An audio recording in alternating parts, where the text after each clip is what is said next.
Poslovanje naše vasi Šmarje se je začelo intenzivno razvijati po spoznavnem sestanku in dogodku z dr. Emilijo Stojmenovo Duh. In sicer leta 2019, ko smo se dejansko spoznali in gotovili, da imamo kar nekaj skupnih ciljev in podobnih pogledov, predvsem v povezavi na digitalizacijo in razvoj podeželja.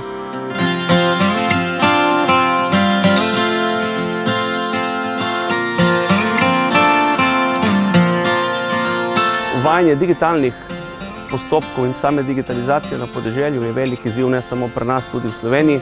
Slovenska Istra je tukaj še posebej, bom rekel, bila zgodovinsko konotirana z določenimi dogodki in situacij in zgodovinsko gledano je bilo pri nas v Slovenski Istri še toliko težje pristopiti z različnimi razvojnimi projekti. No, v Šmarjah smo od leta 2012 naprej dokazali, da smo odprti za razvoj, z obnovo vaškega trga in danes kot ena od pilotnih vasi, pametnih vasi v Sloveniji, tudi skupaj razvijamo napredne digitalne produkte. So pa vsi začetki seveda težki in najtežje je posredovati znanje in nove produkte krajanom. Razviti je morda v neki strokovnem krogu lahko, ko pa treba spustiti digitalne produkte na tla in prakso nastopajo različni izzivi, ki so seveda lahko tako negativni kot pozitivni. No, kljub temu mislim, da smo v Šmarjah dokaj uspešni, kljub temu, da je starostna populacija relativno pomaknjena v ta višji starostni razred. Kljub temu imamo mlade zagnane ljudi, ki smo jih tudi uspeli v okviru Vaškega odbora Šmarje vključiti v razvoj, ki so tudi predstavniki iz različnih predelov naših Šmarij, tako da uspešno komunicirajo tudi na terenu, v krogu svojih kontrat, rečemo pri nas. In seveda na tak način tudi uspemo sproti vsa znanja in vse prakse preveriti na terenu in jih tudi predstaviti. Digitalizacija je pač ključna v tem momentu, bom rekel, na podeželju in tudi v Slovenski Istri, ker se mladi ponovno odločajo in ostajajo v vasi, ker si gradijo tukaj svoje domove in razvijajo tudi svoje družine. Z tega vidika je zelo pomembno, da z digitalnimi pristopi omogočimo boljše in kvalitetnejše življenje na podeželju.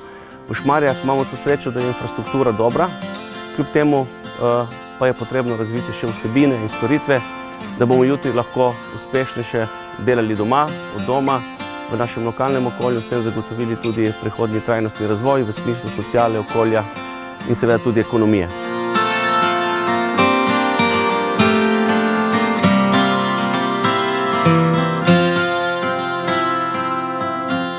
V Šmarjah smo v preteklem letu s pomočjo Univerze v Ljubljani izvedli tudi analizo prioritet na področju digitalizacije in krajani so se seveda opredelili do nekaj prioritet, ki jih lahko tudi navedem. Prvo, trajnostna mobilnost, drugo, varnost v prometu, tretje, povečanje turistične ponudbe in seveda prodaja tudi lokalnih izdelkov, četrto, spodbujanje rekreacije in zdravja v okolju in pa seveda zadnje, tudi odgovor na problem ozaveščanja in informiranja naših krajanov.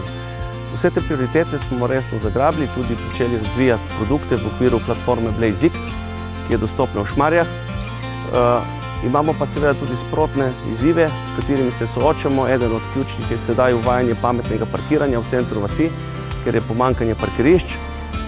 Tukaj pričakujemo v kratkem seveda pametno plačevanje in označevanje parkirnega mesta in seveda na tak način, da bomo starejšim, ki morda niso tako vešči digitalnih pristopov, pomagali, da se bodo tega tudi navadili, kajti digitalizacija je vsekakor tudi prihodnost na podeželju.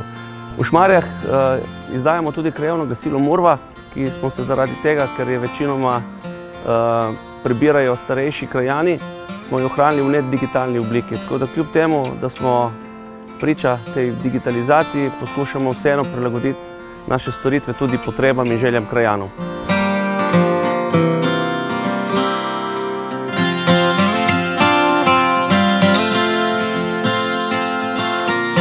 No, na koncu naj omenim kot glavni in tudi zelo pomemben produkt te digitalizacije je odprtje Divina Wine Hub, ki se je odprl lani proti koncu leta, ravno v času covida, in iz katerega v bistvu so bile izvajane virtualne degustacije po celi Sloveniji. Več kot 10 virtualnih degustacij je bilo izvedenih in so požele, bom rekel, zelo dobro zelo pohvalno, namreč ker so ljudje v tem času bili vezani na domove in je vsak nov produkt bil pravilen, kar tudi dokazuje, da kljub temu, da smo lahko skeptični do digitalizacije, vseeno v kriznih momentih le posežemo po digitalnih orodjih.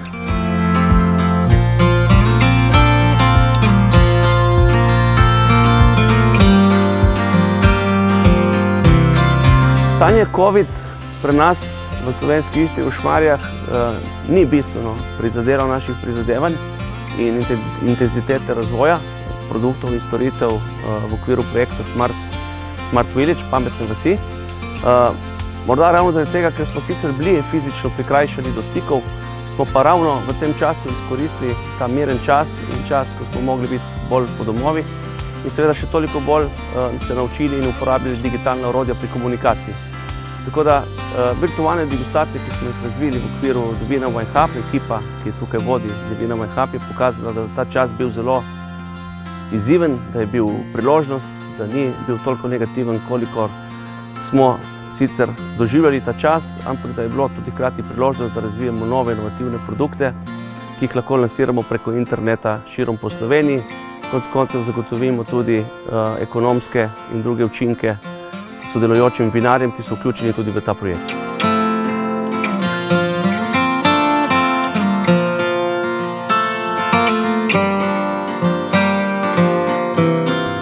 Divina Wine Hub je nastala v momentu, ko smo mogoče tudi najbolj vse skupaj to potrebovali in tako smo se v skupnost povezali.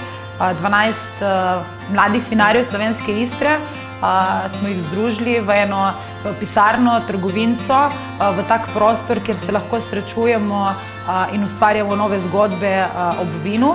V tistem času, ko je nastopil COVID in pandemija, ko se nismo znali obrniti, v bistvu je nam prineslo nove izzive, tako da smo pogledali z drugega zornega kota in smo se na ta način odločili, da bomo vino pripeljali k ljubiteljem vina na dom in tako izvedli virtualne degustacije. Velik izziv, nove izkušnje, ogromno novih znanj smo mogli osvojiti, ampak nekaj smo se naučili in od tega momenta dalje smo potem rekli, da bomo to zgodbo in to prakso z virtualnimi degustacijami nadaljevali. Dogajalo so se pa tako, da si je stranka naročila svoj paketek vina, ga je na določenem mestu prevzela in dobila navodila, lepo opremili smo paketek z navodili in z vsem, kar je bilo potrebno za degustacijo in smo se dobili ob določenem času z mano, z vinarji, tako so spoznavali Slovensko Istro in smo v bistvu naredili tudi veliko za razvoj samega podeželja. V Divini, kjer se zbiramo, smo tako ustvarili to zgodbo, da olajšamo v bistvu marsikatero stvar za naše pridelovalce, kjer se dogajajo degustacije, nakup vina in tako dejansko dajemo podporo oziroma omogočamo lokalnim pridelovalcem, da se jih spoznava. Obenem smo se pa tudi združili, smo dejansko zgodbo pripeljali na podeželje z namenom, da se ne vse centralizira v mestu in na ta način se tudi dogaja sam razvoj podeželja in vse aktivnosti, ki se na vasi dogajajo.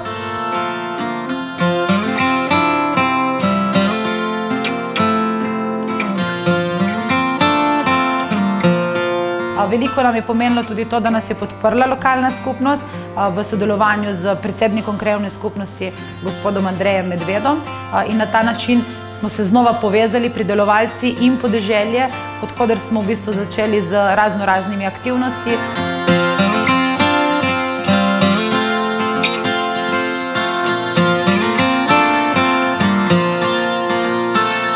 Divina Wine Hub je ena prelomnica, ki nam bo po mojemu bodoče veliko pomagala pri sami distribuciji in promociji naših vin, tako logistično kot tudi v bistvu, da bomo na enem mestu lahko vinarji sami v bistvu razkazani in da nas lahko provajo kot naše produkte. In mislim, da je ta način sodelovanja sigurno za bodočnost zelo učinkovit in koristen lahko.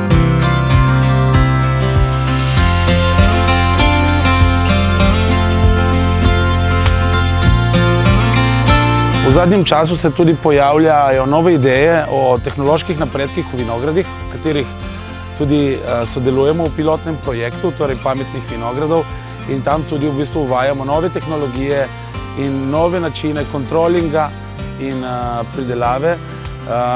In to mislim, da je tudi v bistvu v teh časih en ključen faktor, ko je pomanjkanje delovne sile in ko je v bistvu čas tako pomemben, da lahko monitoriramo v bistvu, kaj se pri nas dogaja v vinogradih in tako tudi potem se pravilno odločamo in zmanjšujemo uporabo fitofarmacevtskih sredstev in tako v bistvu tudi vplivamo k boljšemu varstvu okolja in vsemu, kar tukaj spada zraven.